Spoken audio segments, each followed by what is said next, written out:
L'enjeu de l'inclusion des personnes immigrantes au Québec est un enjeu complexe. C'est un enjeu tout en subtilité et tout en sensibilité. Si on a à retenir quelque chose pour récapituler, c'est l'esprit d'ouverture. Parce qu'il ne faut pas s'arrêter à la rencontre, mais il faut se frotter, il faut se connaître davantage et tisser des liens.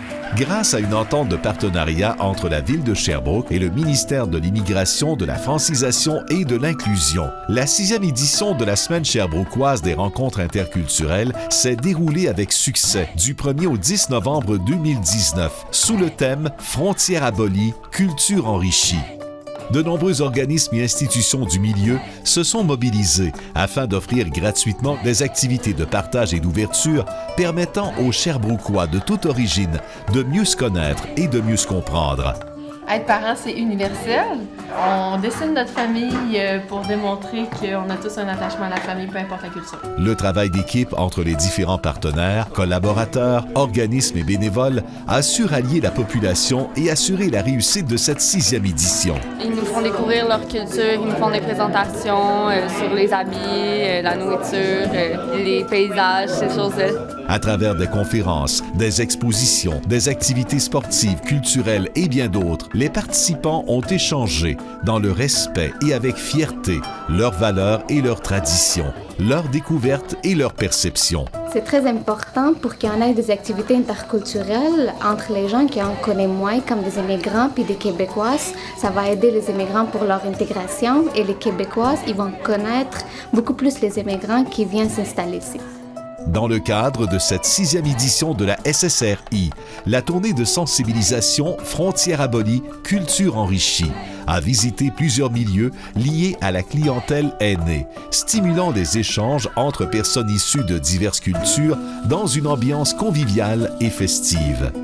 Tous les jours, par des gestes simples, chacun d'entre nous peut faire le choix d'ouvrir son cœur aux autres et d'accueillir les différences, d'être celui qui favorise les rencontres interculturelles dans son entourage et partage les richesses de ces échanges culturels. Donc, nous, on trouvait ça important de créer un moment où les gens pouvaient venir se rencontrer et échanger, puis que c'est plus rassembleur qu'un repas.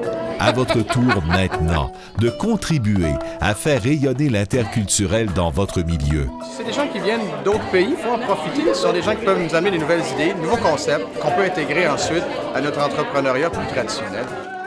Devenez un agent de changement dans votre famille, votre communauté, votre entreprise, votre institution publique, votre équipe sportive et partout où vous passez. Tout ça, ça fait un bel changement. Qu'est-ce que tu fais? Qu'est-ce que l'autre fait? Et ça fait une seule famille, je pense, moi. Osez aller à la rencontre des autres et proposer des échanges généreux. Partagez vos expériences et vos initiatives pour encourager l'ouverture sur le monde. Et soyons nombreux à la prochaine semaine sherbrookoise des rencontres interculturelles.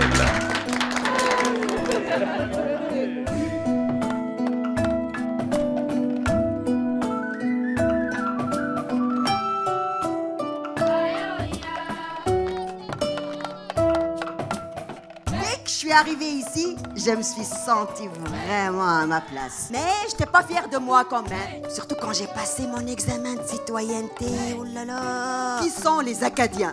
J'ai répondu, des microbes dans les matelas. Quand les premiers colons français se sont-ils établis le long du fleuve Saint-Laurent, durant les vacances de la construction? Parce que je suis arrivée en 95, l'année du référendum. Sauf que moi, contrairement à ce qu'on peut penser, j'ai voté oui. Car d'où je viens, on n'avait pas le droit de dire non. Merci. Merci.